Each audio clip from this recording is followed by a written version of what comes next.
Hello curious people, welcome to Jainism, the ancient science. I am Manisha Gala from India and today I am going to talk about Parigrah Sangya. I will begin with definition of Parigrah followed by types of Parigrah and simultaneously I will also give examples of various living beings when their Parigrah Sangya pops up. And finally, I will give one single tip to curb Parigrah Sangya. So let's begin with the definition of Parigrah. What is Parigrah? The English word for parigrah is being prehensile. The word parigrah is made up of two words, pari and graha. Pari means from all sides and graha means to grab or to collect or to accumulate. So parigrah means accumulating something from all sides. Now what do we accumulate? That's where the types of parigrah come. It's not that we accumulate only materialistic things. Jainism has divided parigrah into two broader categories, external parigrah and internal parigrah. So let's first take up the external parigrah, which means accumulating or collecting materialistic things or something that is available in the external world and we take it for ourselves. So there are 9 types of external parigrah. The first comes money. Of course, the concept of money is very human oriented. We have the concept of money because we exchange things with money. Earlier there was barter system, but now it is money, and in exchange of money we can get many things. So money is very important for our survival. We are karma bhumi manushya. We have to work for survival. There are 3 ways we can survive: asi, masi or krushi. Means either we can do trading or we can be a soldier or we can be farmers. These 3 major occupations a karma bhumi manushya has. And whatever work we may do, in reward we may get money. So when does this money, the parigrah sangya for dhan, pops up? Let me take up some modern examples. Say the share market is rising and you feel I should invest some money so that I get good rewards. So that is parigrah sangya that has popped up. You are thinking of increasing your wealth. You are thinking of accumulating more wealth. Such parigrah for wealth is also seen in animals. I have read examples of rats collecting notes and keeping in their hole. Why?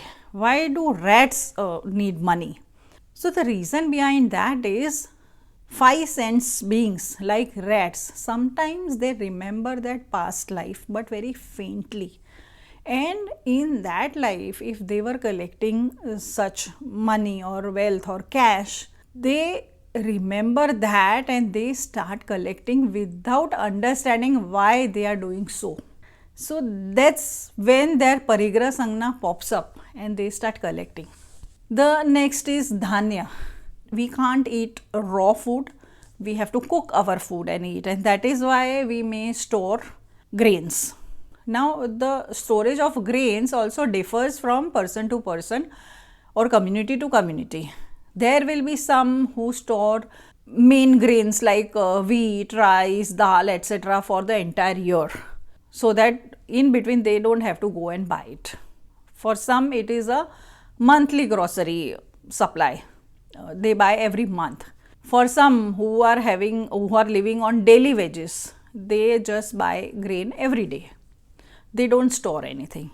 So it depends on person to person. Now if a wholesaler is there, then he will buy grains in bulk and store it because that's his business.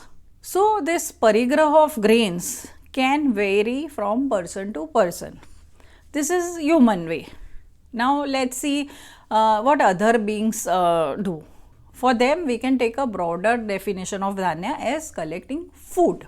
We have seen ants collecting sugar or other food items, flour, they collect, yes. So that's their parigrah.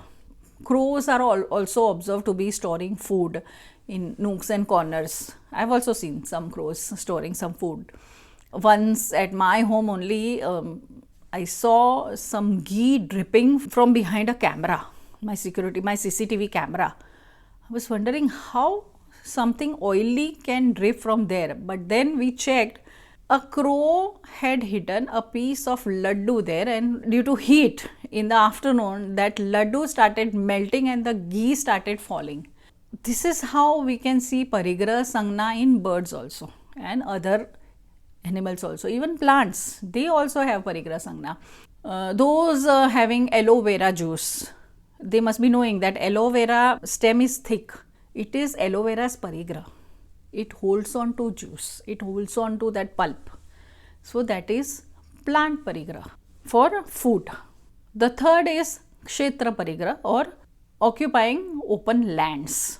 Those in real estate business, they do occupy lands and then they develop. Even for investment purpose, many people invest their money in open lands, barren lands. Holding or occupying or accumulating land is also a kind of Parigrah. Now animals also have this. Dogs have their fixed areas. They don't let other dogs enter that zone because they feel that ownership of that land, that this is my area. So Parigrah, the other word for Parigrah is claiming the ownership. Claiming the ownership for that particular thing or that particular zone or that particular emotion also. In the later part of video, I will also explain the internal Parigrah, and that's where the emotions will come. So dogs mark their areas, even tigers, they explore the jungle and then they urinate at various places marking their territory. No other tiger is allowed to enter there.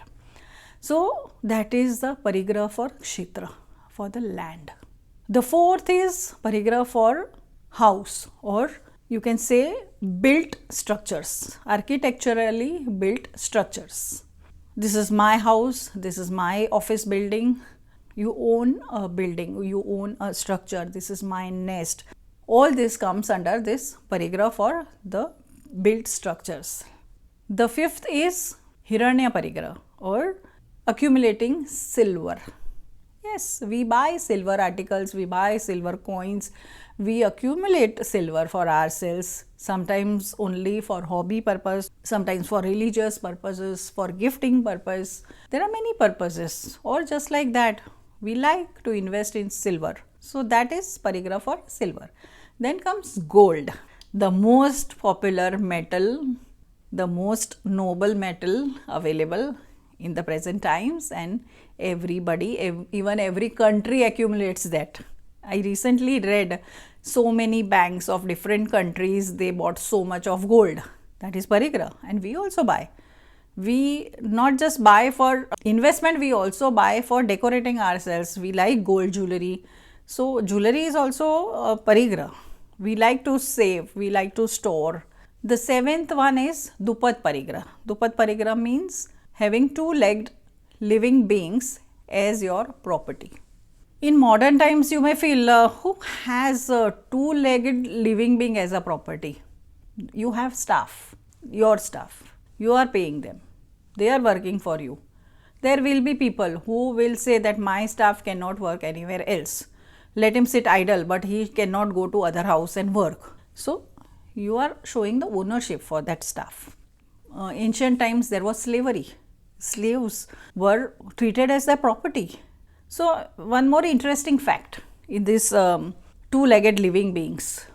In ancient times, from the time of 2nd Tirthankara to 23rd Tirthankara, that time women were also considered as property of men.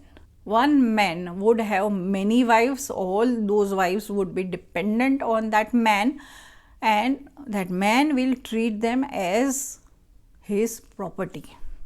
That is why during those times in Jainism there were only 4 Mahavrat. In those days the 4th and 5th Vrat were combined because women didn't have any independent identity, and that time people were pretty straightforward.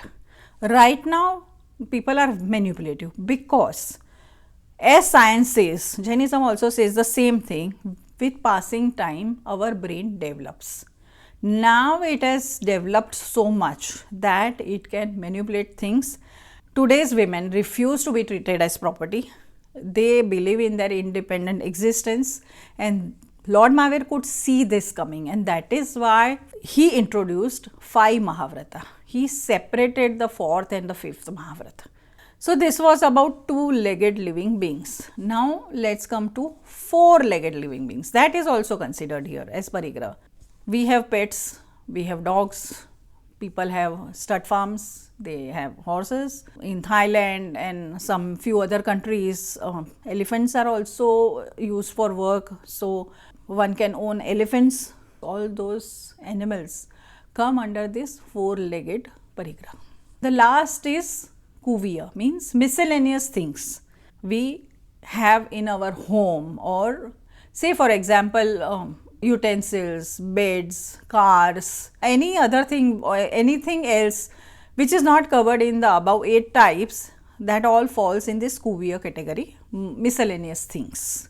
So that is also our Parigrah. We see a new car and we feel like buying a new car. We go shopping, we feel like buying new clothes. This ways, whenever you feel like accumulating things, this Parigrah Sangya pops up. Animals also show Parigrah towards this Kuviya thing. Pet owners must be knowing that their pets are pretty possessive about their bowls or their chewy toys and many other things. So even pets show this possession, this Parigrah Sangya. So these were 9 types of external Parigrah, being prehensile about external things. Now let's come to internal Parigrah. What is internal Parigrah? Internal Parigrah is related with our emotions and our ability to interpret things, our knowledge. That is also a Parigrah. 4 major negative emotions that come under this. Then 9 mild emotions which I have not spoken about earlier. I will talk about it now, and the interpretation thing. So there are total 14 types of internal Parigrah. Now let's come to the 4 major negative emotions. As you know, first one is anger or krodh. There are situations when we feel angry and our anger subsides. Say for example, somebody told some harsh words to a lady. She got angry, she also shouted back, and everything finished. She went home. But still, that feeling of agitation, the feeling of revenge, next time if this person meets, I will do this, that is still preserved in the mind. So that is Parigrah of krodh. The feeling of revenge, for some it subsides early, but for some it goes for years. There is very good example of Gunsen and Agni Sharma, Samraditya Charitra, in which this revengeful attitude is preserved for many births. In every birth, that revenge thing comes up, that pops up, and the person who was angry, he takes revenge. Gunsen was good and Agni Sharma had that revenge in his mind. The second is man or ego. We hold on to our ego. I'll give very simple example.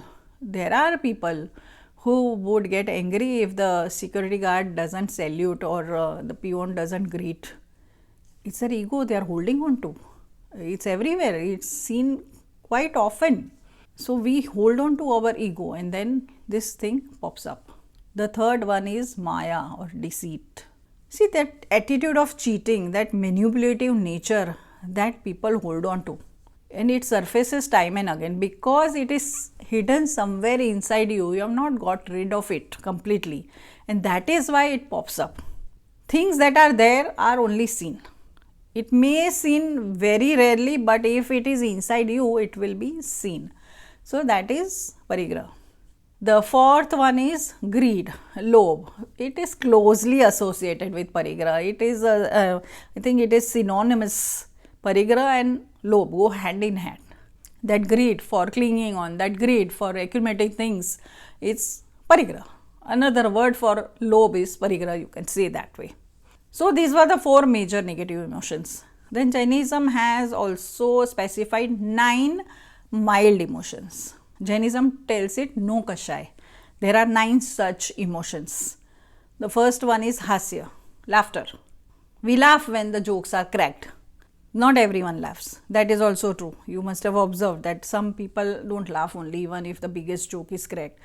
So, when we have accumulated that hasya thing, that emotion of hasya, then we keep laughing or we start laughing very quickly. If even a small tickle makes us laugh, then we have more of hasya parigraha. And it pops up when somebody cracks a joke, some funny situation arises, you see somebody falling. When someone is falling, not everyone laughs. Some people will laugh at the person falling and some people will move ahead to help. You will see that difference.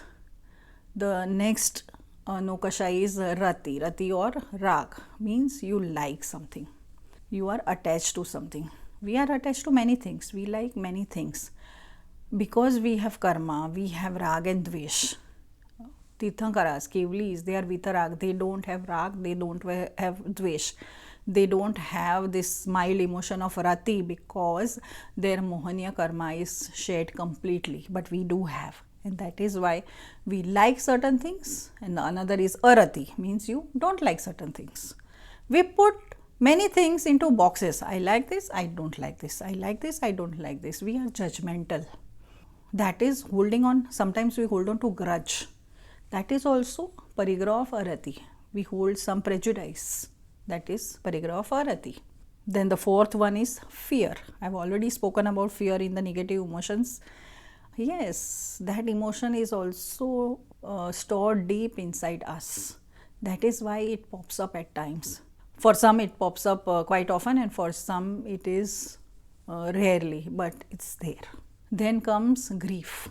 When we lose a beloved person, a family member, we cry. We hold on to that grief for days, months, sometimes years. Whenever that memory comes, we start crying or we show some other emotional responses. So, we also hold on to grief.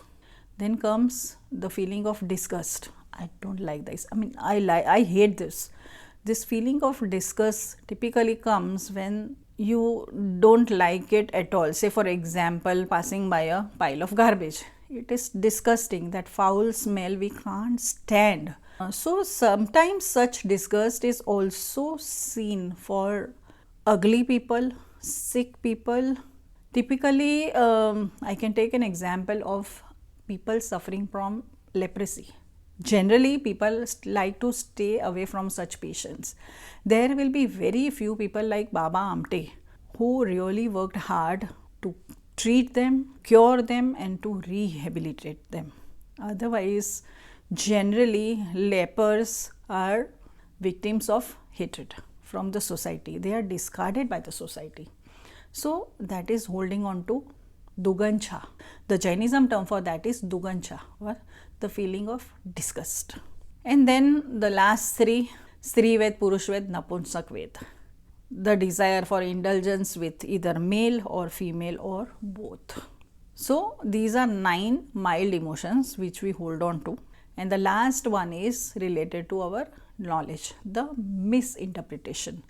Many times we believe that this is right and we hold on to that misconception for years and for lives, what we call mithyatvi or mithyatva or misinterpretation. That can go on forever also for some. Not everyone every time interprets the things as they are. Quite often they misinterpret, and that is holding to mithyatva. So, these were external parigrah and internal parigrah. So, one may ask how much parigrah we should have. Now, that depends on what kind of life you are living. There is no set rule or there is no set limit. If a person become a monk, then he or she should have minimum parigrah. They will be dependent on the society for many things because they will not accumulate many things. For a person from lower strata, a poor person, some money would be enough to live happily. A small house would be okay. For a rich person, it is possible that he needs more money to maintain his business, to maintain his lifestyle, to carry out his day-to-day activities. He might need more money. He might have more parigrah. Then comes the king. A king cannot say that I will live in a hut and I will not have any army or I will not have any money. Then he is not a king. He has to have some money for the people of his country, for his subjects. He also has it is his duty to protect his subjects from enemies. He has to have some kind of army. So he cannot be non-prehensile. He has to do all these things. So that is why Jainism has not given any set rule. Rather, it has given another aspect to this. It is the detachment, how attached you are to your things. See, I will take a very simple example. A man is flying for his work to some city.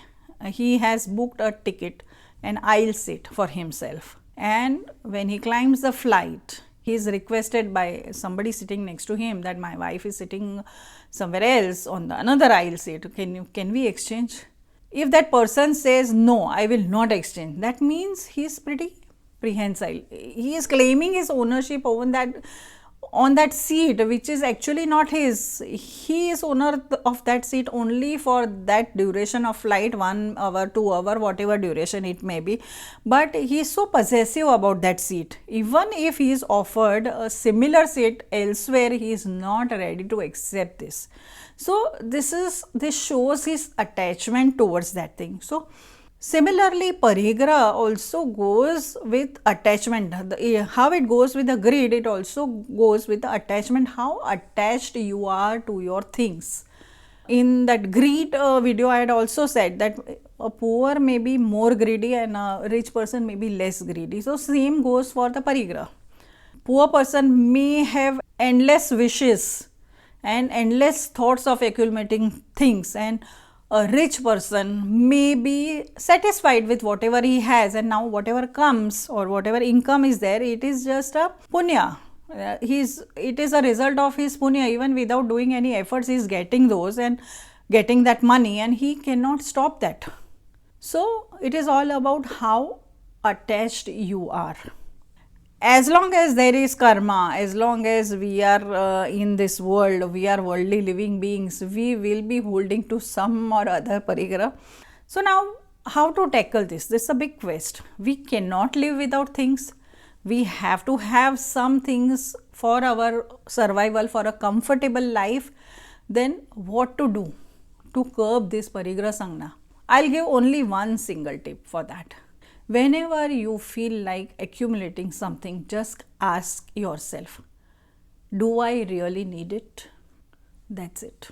This will really help to curb your Parigrah Sangya. Now tell me one thing, what is the biggest Parigrah every worldly living being has? Any guesses? It is the Parigrah of our body. We like to hold on to our bodies. Nobody likes to die. However ill person may be, however dire situation a person may be living in, any being, not just us humans, even narkies, they don't want to die, they also don't want to exit. We don't want to leave our body, and that is the biggest Parigrah for us, for all living beings, and that is the biggest fear also, the fear of death. Nobody likes to die. So this was all about Parigrah and Parigrah Sangya. The next 4 Sangnas are Krodh Sangya, Man Sangya, Maya Sangya and Lobh Sangya, that is anger, ego, deceit and greed, which I have already spoken about in detail in my negative emotions video. So I will skip that and straight away go to the last 2 Sangnas, Og Sangya and Log Sangya. So these 2 Sangnas will be explained in the next video. Till then, stay connected.